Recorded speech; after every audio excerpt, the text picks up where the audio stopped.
Sabi ni Vice Presidente Sara. Maaring hindi na makabalik si PRRD at tanggap naman niya ang kapalarang yan. Pero ano ang kasunod?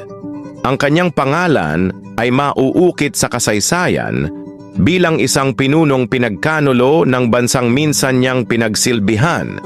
Ang pangalang Duterte ay mauukit sa mga kalsada, statwang bato sa bawat gusali. Sa tingin ng kanyang mga kaaway, ang kanyang huling hininga ay tagumpay nila. Sa hinaharap maraming gaya niya ang mauupo sa gobyerno. Kahit patayin nila ang isang Rodrigo Duterte, ang kanyang legasiya ay mabubuhay sa bawat anibersaryo ng kanyang kamatayan. Ang kanyang pangalan ay magmimistulang bangungot sa lahat ng tumraydor sa kanya. Si PRRD ay mag-8 anyos na ngayon. Nasa dapit hapon na siya ng kanyang buhay.